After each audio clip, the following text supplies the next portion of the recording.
Ah, that takes me back. Hi, I'm Kevin Sparkles. Welcome to Whatever Happened to Them.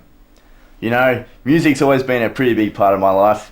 When I'm not fulfilling my DJing duties at the local discotheque, I'm hanging out with my good friend's taxi ride. But tonight on the show, we're looking at the rise and fall of 60s pop sensation Brown Love. We're going to get the inside goss on what the boys been up to since the band split way back in '68. But for now, it's back to the tunes.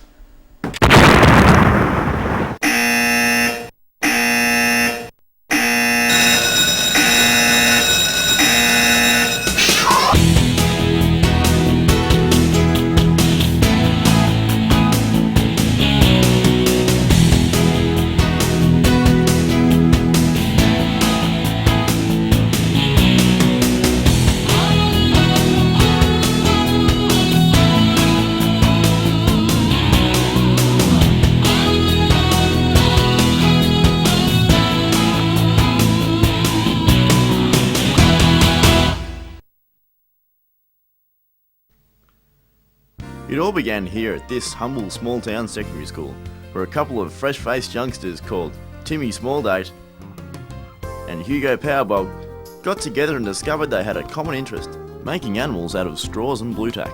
It wasn't long before they also discovered a common interest in guitars and decided to form a band. Timmy recruited his tennis partner Gary Nipplesqueeze to play bass, whilst Hugo found a kid rummaging through his bins and offered him the role as drummer.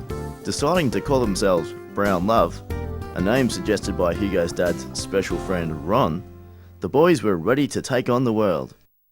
Welcome back to the show, and it's a thrill to have with us pop sensation Brown Love. And here's their debut single, The Man Who Loved His Dog Just a Little Too Much. Here they are.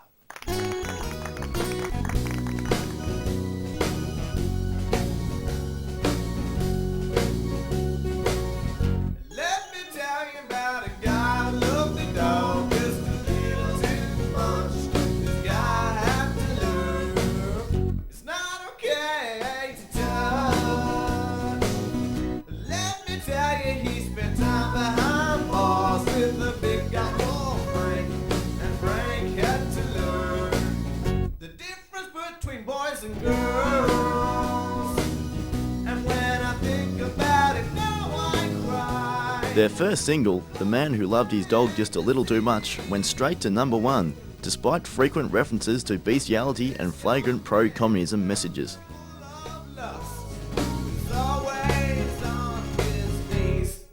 Brown Love took the world by storm, quickly becoming the hottest thing in music. There was not a cloud in the Brown Love sky, and it seemed as if their popularity would never end. A week later, however, it did. Hello, Melbourne!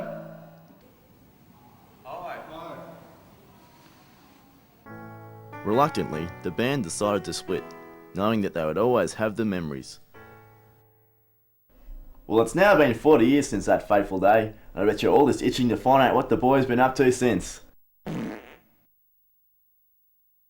After the band broke up, Timmy tried a number of different career paths, such as a chef, a fireman, fast food worker, and Greenpeace activist, before finally starting up his own business, constructing novelty oversized fiberglass pigs. Whilst a professionally successful Timmy was able to find success professionally, sadly he was unsuccessful in a succession of romantic unsuccesses. Poor old Timmy went through failed marriage after failed marriage. He just couldn't seem to get it right, eventually settling for a life of loneliness and sex chat lines. Hugo, on the other hand, was quite a hit with the ladies, and in the months following the band's breakup, Hugo spent most of his time partying and womanising. His fast-paced lifestyle, combined with the increasing tightness of his pants, eventually took its toll, when after what's believed to be an ill-advised attempt at a star jump, Hugo badly injured his genitals.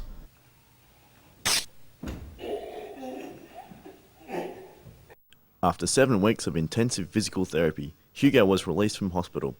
Sadly, however, his genitals were left withered and useless. Not surprisingly, around about this time, Hugo developed an extreme case of the shits. His short temper and bad attitude would eventually ruin his attempts at a solo career. And that's why I'll never touch a mule. that again. Yeah. Right, Hugo, brilliant. You got it, you nailed it. Got a big problem with the reverb, though, mate. Not your fault, mine. You got about half before Dylan gets here. You want to run through one more, mate? Oh, you can't be f***ing serious. What am I f***ing paying you for, you f***ing amateurs? Oh, Hugo, no, the bin. Hugo, that's messy. Hugo, what about the respect? No, Hugo, don't. Dill's got to use this set in half an hour. Hugo, come. Hugo. But perhaps the saddest story of all is that of Gary Nipplesqueeze. After the band's demise, a dangerous combination of money and loneliness led poor old Gary down a perilous path of addiction. Just weeks after the band's demise, Gary had developed a serious coke habit. Well, actually, I used to play golf with Gary. He's a nice fella. He even let me borrow his yellow shorts from time to time. But eventually, he just got caught up with coke. I mean, it got to the stage where he's consuming 3-4 cans a hole. Tragic. Gary attempted to seek help, but could never quite shake his addiction. Yeah. Hello. Look, I think I got a problem. Yeah. I'm addicted to coke. I've tried this lighter stuff. It just doesn't do the job.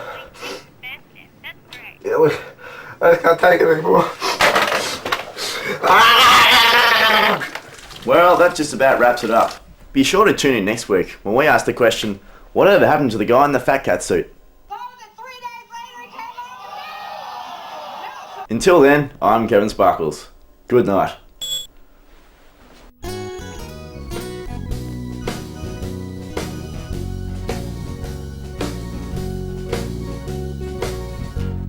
me tell you about a guy who loved the dog just a little too much. This guy had to learn it's not okay to touch.